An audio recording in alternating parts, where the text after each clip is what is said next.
Motilal Oswal private wealth के PMS के equities head Amit Gupta जुड़े हैं, उनसे समझते हैं कि वो इस समय मार्केट में क्या व्यू रख रहे हैं। Amit ji, good morning.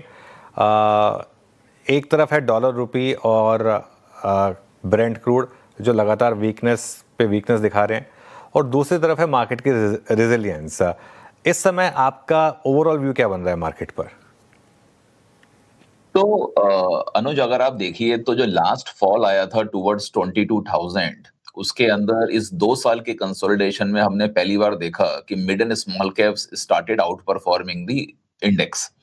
तो ये बहुत अच्छा साइन था, क्योंकि 83, 84 से 94, 96 तक रुपी का डेप्रिसिएशन हमने इस 2 साल के पीरियड में देखा है। हमने एफआईआई का आउटफ्लो $45 बिलियन के ऊपर का देखा है, और आज वो लोग 15 साल के लो पर हैं। अगर मैं इंडियन इक्विटी स्टेक की मैं उनकी बात करूं, 14-15% के आसपास, और कहां वो 21-22% चलते थे। आज अगर आप इंडिया का प्रीमियम देखें ओवर इमर्जिंग मार्केट, क्योंकि कोरियन मार्केट बहुत अच्छा किया, चाइनीज मार्केट ने भी रिकवरी दी, जापान का मार्केट बहुत अच्छा किया, ब्राजील का मार्केट बहुत अच्छा किया। सो ओवरऑल इमर्जिंग मार्केट्स में बहुत अच्छा मूव आया, जो हमारे मार्केट में नहीं आया। तो जहां हमारा प्रीमियम 74% था, ओवर इमर्जिंग मार्केट वाज 27% है। मैं अगर लास्ट 10 साल का भी एवरेज देखूं और लोएस्ट पॉइंट उठाऊं तो वो 22% आता है। यानी कि अगर एक एफआईआई के नजरिए से आप मार्केट देखो, तो जो 2 साल में जितनी भी नेगेटिव न्यूज आई है उसके ऊपर जो आउटफ्लो था, आई थिंक आज वो करते करते इंडिया एक अट्रैक्टिव लेवल पर मेरे ख्याल से आ चुका है। और इसीलिए मिड एंड स्मॉल कैप्स के अंदर वो रिलेटिव आउट परफॉर्मेंस आपको मिल रही है। क्यों? आई थिंक ये जो $4 ट्रिलियन से $8 ट्रिलियन का जो मूव आने वाला है हमारे देश में जीडीपी में, इसके अंदर ये कंपनीज बहुत अच्छा परफॉर्म कर सकती हैं, जहां सिलेक्टिव बाइंग हमको डेफिनेटली करनी है। तो मेरे ख्याल से अगर आप मार्च का फॉल और अप्रैल का पुल बैक, इसको कंबाइन करें और 4 सेक्टर्स निकालें जिन्होंने की रिलेटिवली मनी फ्लो बहुत अच्छा आता हुआ देखा है, उसमें नंबर 1 पावर है। जो पावर के अंदर बहुत क्लियरली जो थीम है वो 2026 की स्ट्रॉन्ग थीम है, क्योंकि हम लोग बहुत गर्म सीजन में है। Peak power demand 256 gigawatt already पहुंच चुका है, और हमने लास्ट ईयर देखा था कि मई के एंड में 242 गीगावाट था। तो इसका मतलब यह है कि पावर पिकअप कर रहा है, डेटा सेंटर्स, ये सब चीजें स्ट्रक्चरल टेलविंड हैं। बट पावर के अलावा कैपिटल गुड्स और उसके साथ साथ मेटल्स एंड फार्मा, सो ये 4 सेक्टर्स हैं जिन्होंने रिलेटिव रेजिलियंस दिखाया है, और आई थिंक यहां से आपको काफी mid and small cap ideas भी आगे आते हुए दिखेंगे। ओके, मिड कैप और स्मॉल कैप पे अगर आप देखें, अमित जी का एक एक एक उनका थ्रस्ट है, मतलब उन्होंने दिया है, इस पे जोर दिया है। अच्छा, लार्ज कैप में कोई भी ऐसी पॉकेट नहीं है जहां पे आपको वैल्यूएशन कंफर्ट है, या फिर जिस तरीके का मिड कैप और स्मॉल कैप में उन सेक्टर्स में हमने अप्रैल मई में मूव देखा, वहां पे आपको एक्सपेक्टेशन होगी यहां भी आ सकता है, जहां पे आपको अर्निंग्स और वैल्यूएशंस पे थोड़ा सा एक गैप नजर आ रहा हो, जहां पे कैचअप के पोटेंशियल्स नजर आ रहे हो आपको? तो आई थिंक थोड़ा कॉन्ट्रा कॉल यहाँ लेना पड़ेगा। देखिए, जब क्रूड के प्राइसेस $120 पर बैरल के ऊपर निकल गए थे, उस समय ही ये सिचुएशन थी, क्योंकि मार्केट इनिशियल जो नेगेटिव लेता है वो बहुत स्ट्रांग, बहुत डीप लेता है। और उस समय ही जो इंटरेस्ट रेट सेंसिटिव स्टॉक्स थे, यानी कि जो क्रूड से लिंक थे, जो बॉन्ड यील्ड ऊपर जाने से जिनके ऊपर नेगेटिव हो सकता था, जैसे ऑटोमोबाइल हो गया, रियल एस्टेट हो गया। पर्टिकुलरली ऑटोमोबाइल की मैं बात करूंगा, क्योंकि आप अब फरवरी के नंबर देख लीजिए, मार्च के देख लीजिए, 20% का ग्रोथ आया है ऑटोमोबाइल में। और आई थिंक जो कंपनीज मार्केट शेयर गेन कर रही हैं इस सेगमेंट के अंदर, वह डेफिनेटली हमें देखना चाहिए। फॉर एग्जांपल, आज अगर आप मारुति देखिए, तो मारुति फाइनेंशियल ईयर 25 में 17.4 लाख व्हीकल्स पीवीज उन्होंने सेल किए थे। फाइनेंशियल ईयर 26 में 18.2, यानी कि 2 से 3% का ही ग्रोथ रहा है।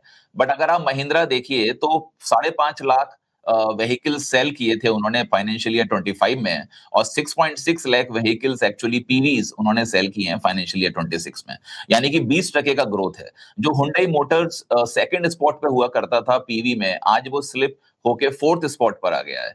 तो जो कंपनीज मार्केट शेयर गेन कर रही हैं, डेफिनेटली मार्केट उनको वैल्यू देगा मेरे ख्याल से, और यही स्टॉक पिकिंग हमको लार्ज कैप्स में करनी होगी। अमित जी, आईटी में क्या कर रहे हैं आप अपने पोर्टफोलियो में इस समय? आपके पोर्टफोलियो में है क्या लार्ज कैप आईटी, या फिर आपने ट्रिम डाउन की अपनी पोजीशंस, और काउंटर क्वेश्चन, क्या इस गिरावट में ऐड कर रहे हैं कोई? काफी समय से अनुज हमारे पास आईटी स्टॉक्स नहीं है, क्योंकि ये ट्रेंड हम हर क्वार्टर ऑन क्वार्टर देख रहे थे। देखिए, वैल्यूएशंस तो लगातार डीरेट हुए हैं।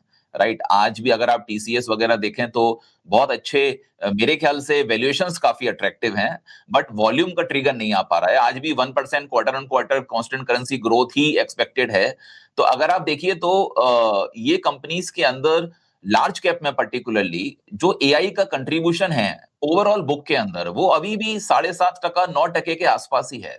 अगर आप टीसीएस देखिए तो क्वार्टर 3 में 6% का एआई का कंट्रीब्यूशन था, आर्टिफिशियल इंटेलिजेंस का कंट्रीब्यूशन था ऑर्डर बुक में। अभी आप क्वार्टर 4 देखिए तो 7.5% है। तो they are increasing it because that is the demand of the market, that is the demand of the sector, but that is increasing, that is in the overall order book कम है। तो मेरे ख्याल से जो अपॉर्चुनिटी आपको आने वाले समय में आईटी में मिलेगी और जो स्टॉक्स ज्यादा तेजी से रिकवर होंगे वो मिड कैप आईटी ही होंगे, जो ऑर्गेनिकली और इनऑर्गेनिकली इस स्पेस में अपने एक्सपोजर को बढ़ा रहे हैं। जैसे आपने बीच में कोफोर्स देखा, उसने ऐसी कंपनी एक्वायर की जो थोड़ा बड़ा साइज की थी, स्टॉक नीचे आ गया था, but in over the period उनका एआई एक्सपोजर भी बढ़ेगा। तो ऐसे स्टॉक्स हमको निकालने होंगे जो मिड कैप आईटी से लिंक हो। वहां आपको एजिलिटी मिलेगी टुवर्ड्स एआई, और क्लाइंट का एग्जीक्यूशन तो बहुत क्लियर है। अगर आप यूएस में देखिए ऑर्डर्स तो मिलते हैं, बट एग्जीक्यूशन तो उन्हीं वहीं हो रहा है जहां पर एआई का एक्सपोजर है। तो असेंचर के नंबर्स भी हमने देखे थे, असेंचर का भी कमेंट्री वही था कि हम उनका जितना एआई का $6-7 बिलियन का जो एआई का बुक डेवलप हुआ है, वहीं एग्जीक्यूशन फास्ट हो रहा है, अदरवाइज डिले है दूसरे प्रोजेक्ट्स में। ओके अच्छा अमित जी, आप ये पीएसयू बैंक्स पे क्या कर रहे हैं, है ना? Suddenly SBI leader in the pack, थोड़ा सा ये दिक्कत में, मेरे ख्याल से 1250 के हाइज के against 960 post numbers, ECL norms, crude, suddenly आप पीएसयू बैंक्स में क्या कर रहे हैं इस वक्त? देखिए पीएसयू बैंक्स थोड़े कंसोलिडेट करते हुए दिखेंगे आपको, डिस्पाइट इसके कि उनका जो मार्केट शेयर है वो अभी बहुत ज्यादा लूज नहीं कर रहा है with the private banks, that's very clear, क्योंकि वो लोगों ने भी टेक्नोलॉजी में बढ़त बनाई है। बट अगर आप ओवरऑल देखिए तो जो बॉन्ड यील्ड्स हैं, राइट, अगर बॉन्ड यील्ड सर्ज होती हैं, और वो कब होंगी, जब क्रूड का भाव ऊपर जाएगा, तो उनकी जो ट्रेजरी बुक्स हैं वहां पर लॉसेस आने लगते हैं, वहां प्रॉफिट्स कम होने लगते हैं। तो बहुत क्लियरली हमने एसबीआई में भी ये देखा, और अदर दूसरे पीएसयू बैंक्स में भी ये चीज हमको देखने को मिल सकती है। बीच में आरबीआई ने रुपी को कंट्रोल करने के लिए भी $100 मिलियन का कैप लगाया था, यानी कि जब आप डॉलर में स्पॉट में लॉन्ग करते हैं और फॉरवर्ड में शॉर्ट करते हैं, वहां पर $100 मिलियन का था, जिस वजह से डॉलर की पोजीशन कटी और उसका भी इंपैक्ट इनके ऊपर आया था। तो जो ट्रेजरी रिलेटेड पोजीशन ज्यादा हैं, वहां पर आपको थोड़ा कंसोलिडेशन ज्यादा मिलेगा। हमको ऐसा लगता है कि मिड साइज प्राइवेट बैंक एक ऐसा स्पेस है जहां पर एफडीआई इन्वेस्टमेंट भी काफी ज्यादा आया है। आपने देखा होगा फेडरल बैंक में ब्लैक स्टोन ने 10% स्टेक लिया था, एक्सेट्रा एक्सेट्रा। हमको ऐसा लगता है कि जो गोल्ड के प्राइसेस ऊपर गए हैं, देखिए आज हाउस होल्ड जो है 30 करोड़ हाउस होल्ड है हमारे देश में, और जो साउथ के बेस्ड जो हाउस होल्ड हैं वहां पर गोल्ड की पोजीशन काफी ज्यादा थी। मेरे ख्याल से 2/3 ऑफ द गोल्ड देश का साउथ में है। तो साउथ बेस्ड जो बैंक्स हैं वहां री रेटिंग हो रही है, वहीं एफडीआई फ्लोज भी आ रहे हैं, क्योंकि वहां पर 25% से 35% तक आप लोन बुक जो होती है गोल्ड की होती है। आज आप होम लोन और व्हीकल लोन से कंपेयर करें तो गोल्ड लोन में यील्ड आपको ज्यादा मिलती है। सिक्योर्ड बुक के अंदर अगर यील्ड बढ़ाना है तो या तो लोन अगेंस्ट प्रॉपर्टी दीजिए या फिर गोल्ड लोन दीजिए एक्सेट्रा। सो आई थिंक ये बैंक्स के अंदर इसलिए आपको अच्छा पुल बैक मिलेगा जब जब मार्केट थोड़ा स्टेबल होगा। But yes, definitely they are the re rating candidates going forward. बिल्कुल, re rating category candidates going forward. Pharma में क्या व्यू है आपका अमित जी? फार्मा में काफ़ी अच्छे मूव्स रहे हैं ऑफ लेट। कोई स्पेसिफिक स्टॉक्स जो आपको अच्छे लगते हो यहाँ पर? सो अनुज, फार्मा हमको ऐसा लगता है, देखिए काफी सेगमेंट हैं, सीडीएमओ है, बायोसिमिलर है, जेनरिक्स है, फिर ब्रांडेड जेनरिक्स है जो हमारा डोमेस्टिक मार्केट रहता है। हमें ऐसा लगता है कि दो कैटेगरीज पे फोकस करना चाहिए। एक तो बायोसिमिलर है, क्योंकि बायोसिमिलर अगर आपका ध्यान हो तो बजट में इंडियन गवर्नमेंट ने भी बायोसिमिलर पे फोकस किया था, यानी कि केमिकल से तो जेनरिक्स बनते हैं, बट ऑर्गेनिजम्स के साथ आप बायोसिमिलर क्रिएट करते हैं जो सस्ती दवाइयां होती हैं कॉम्प्लेक्स डिजीजेस की। अब कैंसर की दवाइयां सब महंगी हैं, तो वहां बायोसिमिलर पे फोकस है गवर्नमेंट का।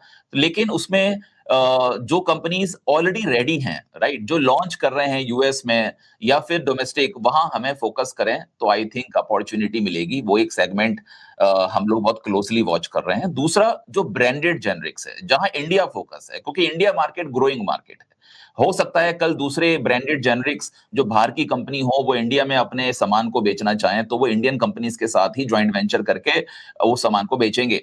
तो इसलिए जो B2C में ब्रांडेड जेनरिक्स में है they will do really well going forward.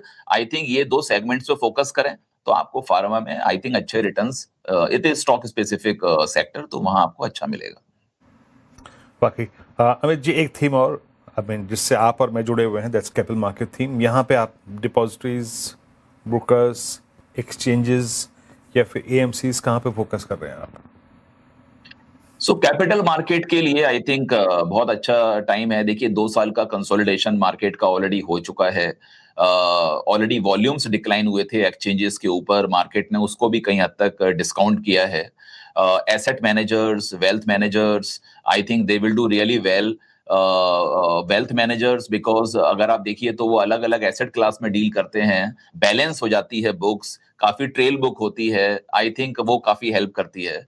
और साथ में मेरे ख्याल से अगर आप एक्सचेंजेस देखें तो बहुत पर्टिकुलर पोजीशन में हैं, क्योंकि कमोडिटी का अभी एक ही बड़ा एक्सचेंज है। NSE का लिस्टिंग गोइंग फॉरवर्ड हो सकता है, उसका बेनिफिट है। डेरिवेटिव्स पहले ब्रॉडली NSE का बेबी हुआ करता था, बट अब हम देख रहे हैं कि दूसरे एक्सचेंजेस पर भी डेरिवेटिव्स में एक्सपेंशन हो रहा है, तो ये बहुत पॉजिटिव है। वीकली कॉन्ट्रैक्ट्स एक ही अंडरलाइंग के अब आपके पास हैं, तो उसका बेनिफिट दूसरे एक्सचेंजेस को मिल रहा है। आई थिंक ये बेनिफिट्स स्कैटर्ड हो रहे हैं, तो उसका बेनिफिट सबको है।